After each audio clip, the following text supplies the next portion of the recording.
It's me, Alex, and today I'm going to be showing you how to use the built-in metronome function on your Yamaha P-125 digital piano. So right now, as you can see, it's not on. If I turn it on, oh, oops, let me turn on the speakers. On. So right here, you can hear it, but let's say that's too fast or too slow for you. If you look up here at the bottom of the keys, it says tempo. You have all these numbers, but if you just click on a key, so you're gonna click on a key to switch it, but as you can see, it's not doing anything.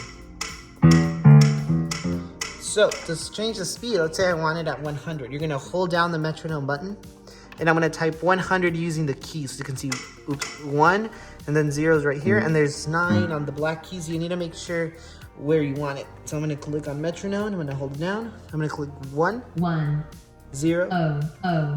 Now it's registered at 100, so I click it. Now it's slower. Now let's say I want it at 80. So I'm gonna hold down the metronome button. 0, 80. So there you go. Now let's say you want it at 170. 170.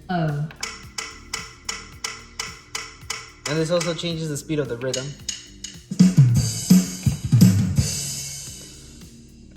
Or if you want it at 199. And the default is 120. 120. That's pretty much it. That's how you switch the speed of the metronome and how to use the metronome function. So I hope you found this video helpful. If you did, please give it a thumbs up, subscribe, and turn on the bell so you can get notified every time I post a new video. Thank you for watching. I'll see you guys next time. Bye.